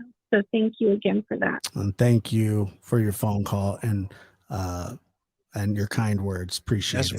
Very wise, by the way. Thank you so much for, just to dovetail on what Josh just said. Thank you so much for your kindness, and you are 100% on target. And that's why we do take this responsibility very serious. So thank you. Thank you. And I know that there's been a lot of mistruths and cash grabbing on YouTube, but there are several of us, the majority of us left, that want the truth for this baby. And we stand behind you guys for your efforts. I appreciate that. Thank you very much. You have a nice evening. You too. Bye-bye. Callers, just we got great callers, man. No, it's Gators. I mean, she's a Gator fan, Chris. I know. I'm doing this for the other gal in Austin. Oh yeah, hook 'em horns. Yep. Yeah, I'm a USC fan, so what are you gonna do about that? Sorry to hear that. No, I'm teasing. There's let me take a look here. Did LE get the second phone Candace said she had, and Dawn's phone given to Tim, who downloaded it? Very nice of him. That was very thoughtful of you, Tim, by the way, if you're watching. I know you watch sometimes. I'm sure. But why would he do that, right? I mean, if that is reality, right? Why would he do that?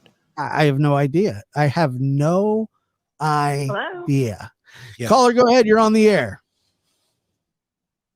Oh my goodness, am I really on? No, this is a dream. No, I love you two guys. Thank you. How are you? My name. No, I'm good. I'm from Austin, Texas too. So Austin's representing. There you go. Want to say that, Josh, remember, love the ones who are positive and support you. Thank you so much for everything that you do. And Chris, it's honestly a pleasure to get to listen to you and hear your expertise and everything that both of you do. You should see him drive. I know, right?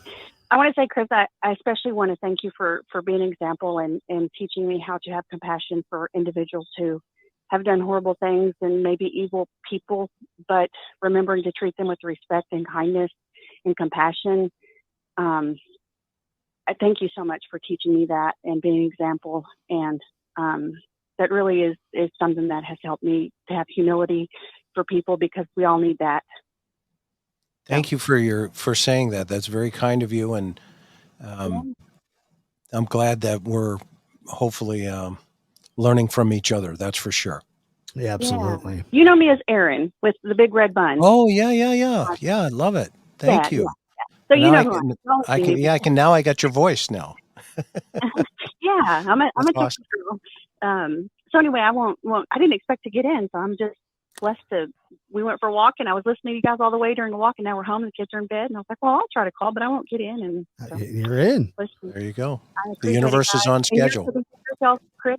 Yeah, you take good care of yourself.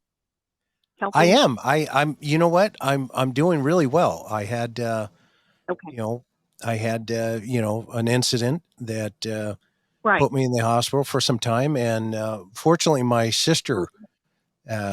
Which I'll share with you. My sister is she was a thoracic nurse. I mean, she was, for 35 years, and she was in the game, and she said, look, A, B, C, and D, and I have an amazing wife who says, well, guess what?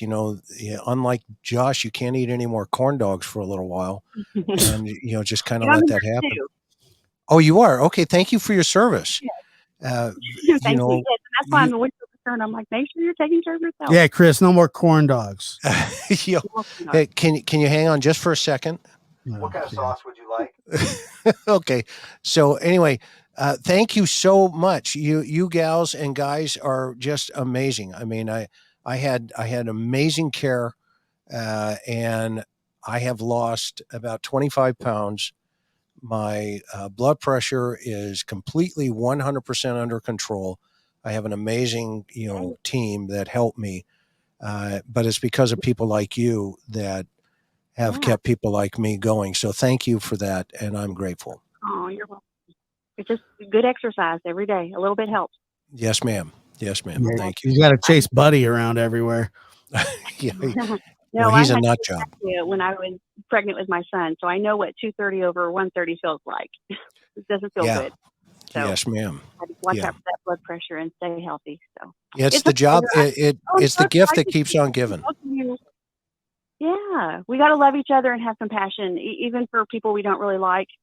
Um, you know, it makes the world go round, and it's heartwarming that, life teaches you another step of humility, and then you welcome that, and then you get another round of it just when you think, God, I can't take any more, and you get another dose of something that knocks you on your butt, and there's some more humility, and it's honestly when we can just accept, hey, I made a mistake, I messed up, I need to change some things.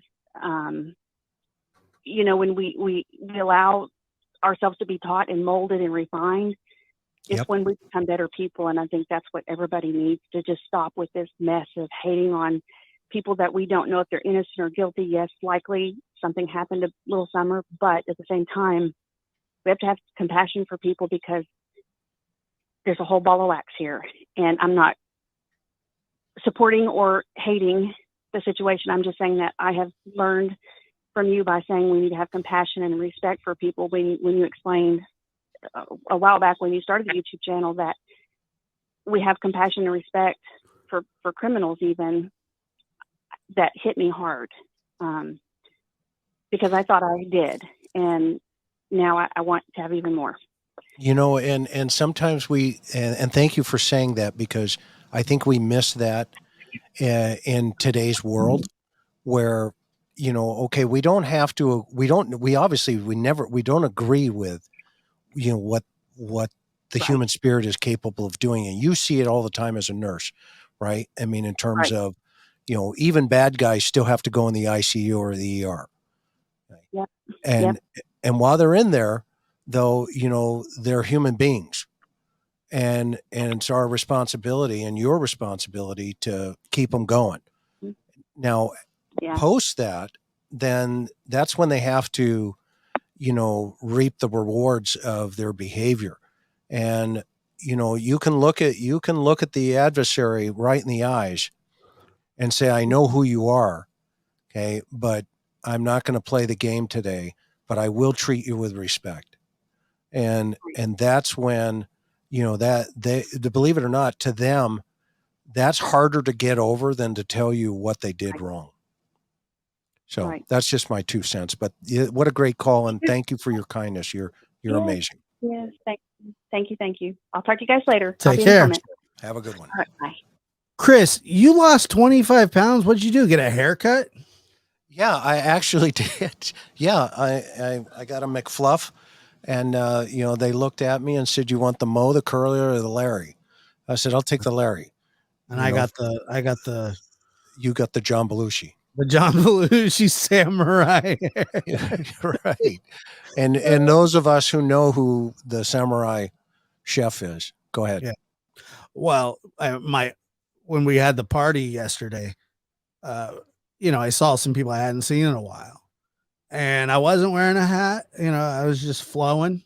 It was a little breeze going on, and the funniest thing was I was getting called a hippie nonstop. Hippie. There's a reason for that. Caller, go ahead. You're on the air. Hi, how are you? I'm good. How are you? I'm good. Where are you calling from? The lab? This is the lab. Is this okay? You're I don't in the know. tube. Okay, so I'm calling from Canada, and I want to wish you happy Father's Day. Thank you. And to you both, and congratulations on the graduation. If you don't mind, I have a question to Chris. Okay, so there's all maybe because of your profession, I was wondering if you can explain a little bit in detail. They have a lot of suspects out there, and they haven't taken them off. Can you explain to me and maybe everybody else what that means when they are not taking a suspect off the table? So yes, I mean, what it means is, are there other possibilities? Right. So it means, can you connect any other physical or any evidence? Because you have to follow the evidence. All right. And everybody in these cases in the very beginning is a potential to be a suspect. Because they're so because these kind of cases are so emotionally draining and so massive in terms of its exposure, like this. So an investigation of this magnitude goes through a series of probabilities versus reality. And it gets resolved by keeping everybody on the table until you get to that place that says, no, this is your person. This is your guy or gal. And it's at that point, go ahead. I keep getting music. Oh, sorry. I don't know what happened here, but I'm trying to talk and I keep getting music in between. I'm not sure. I think you might have accidentally got put on hold, but you're good now. Sorry about that. Go ahead, Chris. I didn't hear anything Chris said at all. I'll tell you exactly what he said. He said that he can't eat corn dogs, and I can. Well, I can eat a whole bunch of them for him. Sorry about that. Chris, everybody's left on the table. Answered my question. Yeah, everybody's left on the table. Okay. Until the evidence removes them from that list. And until the evidence. Yes, I mean it. So that would be maybe their statements of what they've said to TBI or whoever. Yeah, I mean that could be one. That's one piece of it. There could be other pieces of that. Their cell phone data. If they say, well, I wasn't there, but their cell phone data says they were, well, then somebody's not telling the truth, so they stay on the list. So then you ask the second piece of that puzzle is, well, why are they lying? And you don't tell them that they're lying because they, you want to hold that as a card of advantage. So you just don't remove them from that list, but they're still there. And now they could be lying because they're selling drugs up there in Beach Creek, and they don't want the cops to know. What does it have to do with Summer missing, though? Wouldn't that be? Well, that's the point. Right. Well, that's the point. You see that they're lying instead of coming out and saying, as an example, I had a mother who disappeared. She went to a store to buy groceries, told her kids, I'll be right back, left a pot of potatoes on the stove, literally drove down the street. Long story short, I had, within a couple of days, she disappeared, right? Her kids call 911. My mom's gone. She's not here. It was within 24 hours. And we put a BOL out on her car. And one of the guys that was stopped in her car was a guy who said, yeah, I got this car from this woman who said she was going to go down to Tijuana, where I worked. She's going to TJ to party, and she left me this car. And I said, really? Okay, well, who else was with you? And he listed 4 other people. And I said, well, take me where you got this car. And he took me to behind this drive-in. Remember the old drive-ins, the car drive-ins? Yeah. Well, we still have them in Canada. Okay, awesome. And they need to be, actually, they need to come back, right? Right. And so, long story short, behind this whole encampment were like 50 folks that were living out there. So in my list, I had 50 people on that list from the get-go. Okay. And that's probably maybe something similar to this where, all of those people have to be checked off this list. Now, ultimately, it was a process of elimination through the evidence. And that evidence pointed towards a couple of people. And lo and behold, I ended up arresting 3 people, and they're now all in prison. And the guy that was driving the car was not one of the suspects. So he was actually let go. I'm sorry. That's okay. Reason why I'm asking is because it gives this reason for all these people to be speaking of, because we don't know who the suspects are of what they're saying. So to me, it's going, okay, well, who knows the Wells family and who lives around there? And that's maybe perhaps why there's so much drama going on, right? Where it might not be any of those people at all, because they're not telling us the names, of course, right? And that's why I wanted to have an understanding. But if there is some sort of connect, let's say there is a drug thing going on or whatever, how would that relate to Summers Wells' disappearance? What if there was a trade for the narcotics?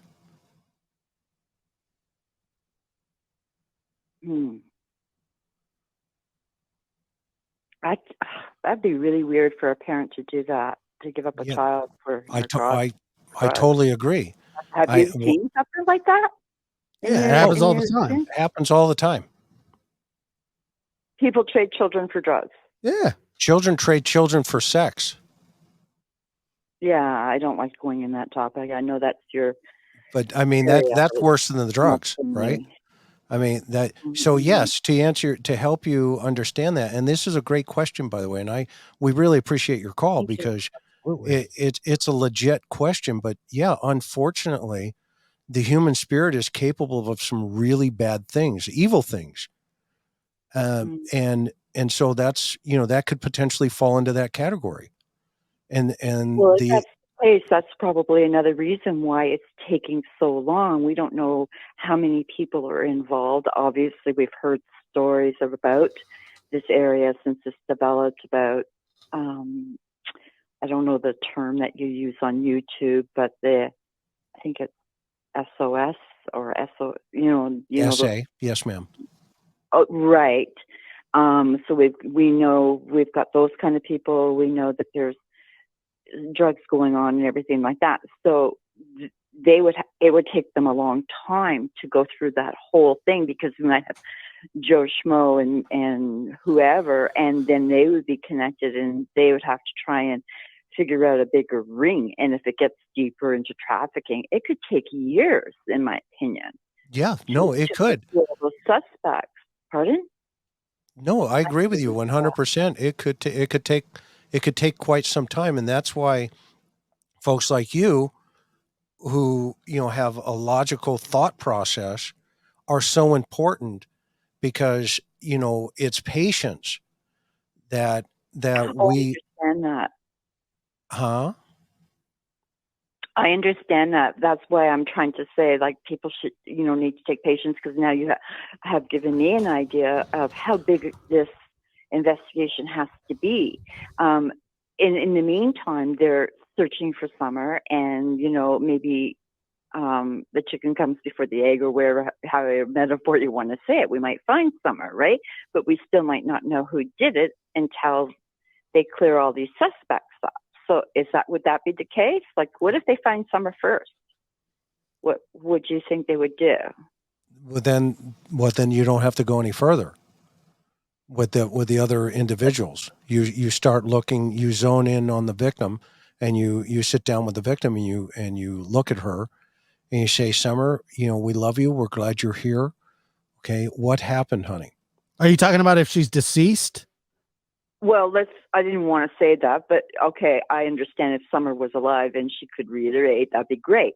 But what if she's not? Then what happens to all these suspects? Then you go do an autopsy and try and determine the cause of death.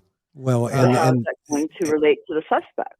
Well, I mean, on the table. If and this is just speculation, and I'm giving an example here. If they find her and her skull is cracked, and I know that's graphic, they're going to go, okay, it seems like somebody hit her in the head. Who was she with last?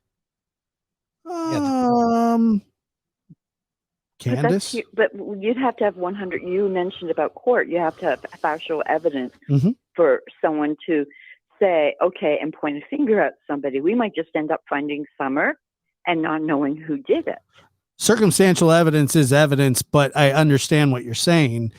Yeah, I mean, you still have to build a case, but having a body when they're going to go over, with an autopsy, I mean, that an autopsy can tell you a lot of things, and hopefully.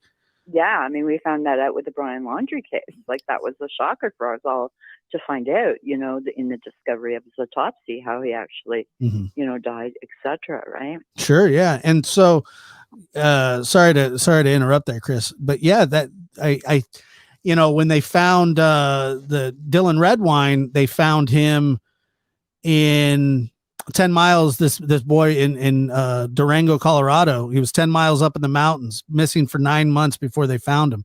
Oh, and they found him. They absolutely found a enormous fracture in his skull. Now the whole time. That's the story that Cam put out last night. I'm not sure. It's very graphic, right? Yeah, it's a terrible story. I don't want to. It gave me nightmares. I don't even want to go there. Sorry, I just don't. It gave me such nightmares when I heard them. They had people talking about it last night, and there was no warning. And literally, I was traumatized from the delivery. We don't want that. We don't want that. Well, I won't. I'm not going into. I'm not going into harsh. It was just too much. I just prefer that if somebody says warning, you know what I mean? Yeah. Like sometimes with Chris, I love your how you deliver and everything like that.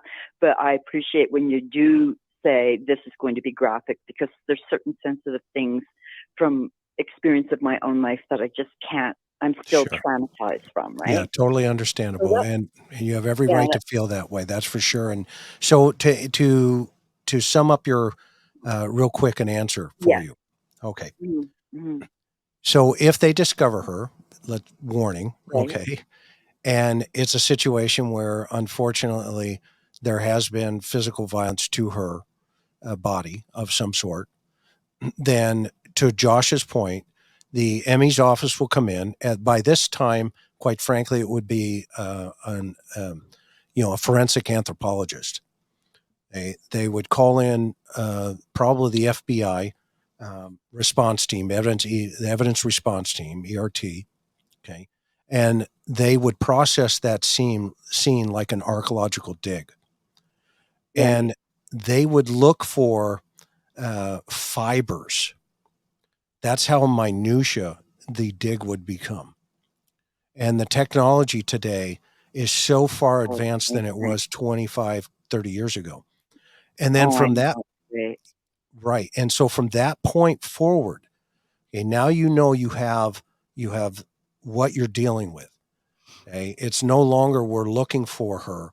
It's okay, we know what we have, i.e., this is where she's at. And from there, you start reverse engineering. Well, guess where the first place is you're going to start, right? You're going to sit down with the parents. That's the very first place you're going to start. Even before, and the reason for that, because the ME's office has to notify the parents that she has been discovered. And at that point, that's when it's going to get real. If that's the scenario that, God forbid, that's the scenario that unfolds itself. But that would be the next step. And then all of those other individuals on that list potentially could become very, very relevant or very irrelevant rather quickly. Mm-hmm. And so I hope that answers your question. I have one more because I've been watching love you. You're awesome. I'm so sorry. The reason is my daughter's in the military nurse, and she got her certification, and she's training her puppy now, and so I'm all excited, and I've been watching it. But I have a question. If you are able to answer this, I'm not sure. So they had the dogs tracking, and her DNA would be everywhere. And so they only gave us a little bit of information that they tracked her near the bottom of the hill. Wouldn't they track her everywhere, like at the garden? It was interesting because I thought, like you, with the Paw Patrol, I saw it there. Why wouldn't they take that? Because that would be her DNA on it. Like, that was one thing. And did they end up, because I never found out if they took her car and everything, but did they ever let us know if her DNA was in any of the vehicles? Other than just the DNA that was found down, was there any other disclosures made? No, they're not going to tell us. If they found it, they're not going going to be all over the place. Yeah, But right. Right? Wouldn't it be all over? Mm-hmm. Of course, but they're not going to tell us that. Because with my imagination, the way I feel is she never left the car, and then somehow there would maybe been a transportation going down, and her little foot somehow released and got the DNA to where they tracked it and zoomed off. That's just my... Yeah, no, and typically, as you know, those bloodhounds, they do scent searches typically off of clothing. So you basically take that shirt and you stuff it into the nose of the dog or a shoe. Shoes are great. Right. And you stick the nose into the shoe and you hook the harness underneath their neck and to pull their head down. And the command for that is Zook in Germany. I've been watching that guy. Yeah. My old dog Irk was a Schutzhund 3, and the command was Zook. And he puts his head down. If you ever want to see that, go over and watch Manny. Yeah, I am. I've connected because now my daughter's going to be involved, and she got her certification, and she's going to be out there on the fields and with her dog and everything like that. So he's just a baby right now, but it's awesome. He what he's going after right now is the bird feeders. So we already know he keeps knocking the damn bird feeders off. Look at him, he has little seeds on his nose. It's like, no, that's not what you're supposed to go for. Well, I really appreciate you answering some of my questions. Sure, I hope it helped. Pondering in the suspect way and the manner, and maybe people can have an understanding that this is going to take time as far as the suspects. And, unfortunately, it could be anyone. But to me, I think the most important and relevant information is to get the truth from who was there that day. And I've kind of got the timeline, but I don't want to discuss it on public. I kind of write things down, but I've got some ideas of some blanks, which are interesting. Very cool. That was an awesome call. Thank you so much. I got to call another call. I'm going to take one more. Yes, thank you so kind. Thank you. Well, I appreciate you coming on, Chris, and sorry I exposed you to abuse. What kind of sauce would you like? Mustard. And you haven't exposed me to any abuse, Josh. Trust me. It's Father's Day, and I have a wonderful family. I love my wife. I love my family. I love God. He knows my heart. I love my dog. I love you. You're a good man. You're a good person. And I love everybody in your chat. But you got to show up on Wednesday night because Billy's going to blow the doors off of. I can't wait. I'm excited. So Wednesday at, is it 7 Central? Yes, 7 Eastern, which is 6 Central. Yeah. So everybody mark your calendars. Billy's going to be there. You want to talk about a motivated guy. It's going to be something special. And he's an American hero. He's the real deal. He was a colonel in the military and served many, many years. And, we just did a case the case in Virginia. Mm-hmm. And I just testified for the caller. I just testified as an expert in homicide investigation. It's not because I wear a badge. It's because I don't. I have it in my wallet. It says retired on it. Mm. But I still am called, to weigh in on things. And guess what? They had an innocent woman in custody for killing her baby. I came in as an expert witness because I found some additional evidence that showed it could have been an accident. And guess what? Three of the four medical examiners agreed with me. And guess what? She was found not guilty of murder. Okay. That was for the defense. Oh my gosh. And they had me on the stand and they asked me, is this the first time you've ever, testified for the defense? And here was the answer. Yes. Okay. But here was the point.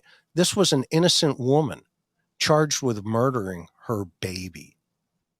And I happened to find evidence that showed that a bib had covered the child's mouth, and there was an indentation right here from a piece of plastic on the bottom of the bib that you can buy at Walmart. And the first question to the investigator, i.e. the case agent at the time, was, what about the bib? And you know what he said? What bib? Quote unquote.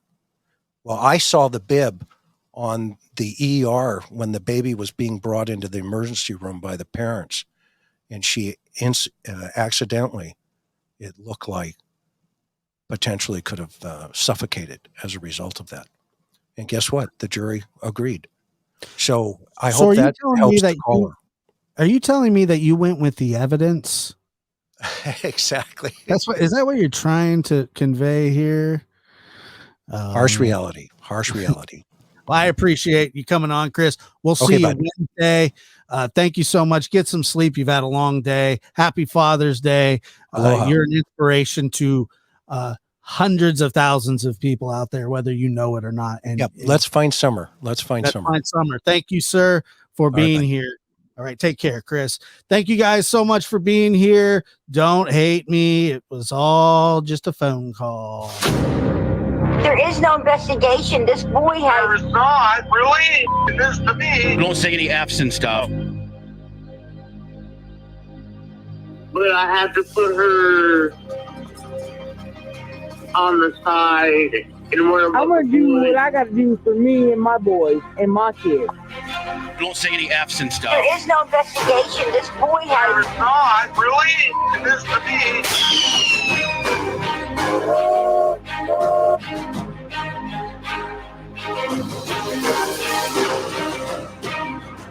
Right, idiot. I've done my best. It's hard, that's real tough.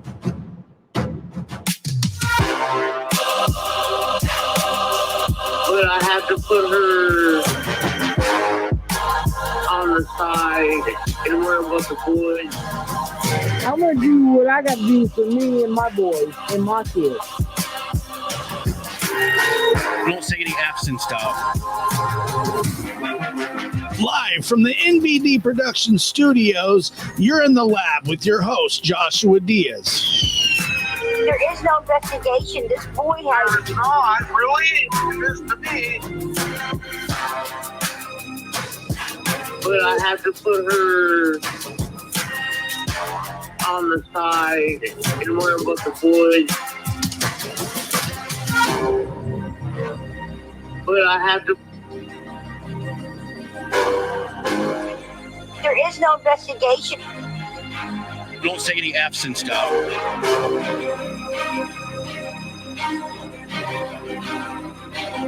But I have to put her...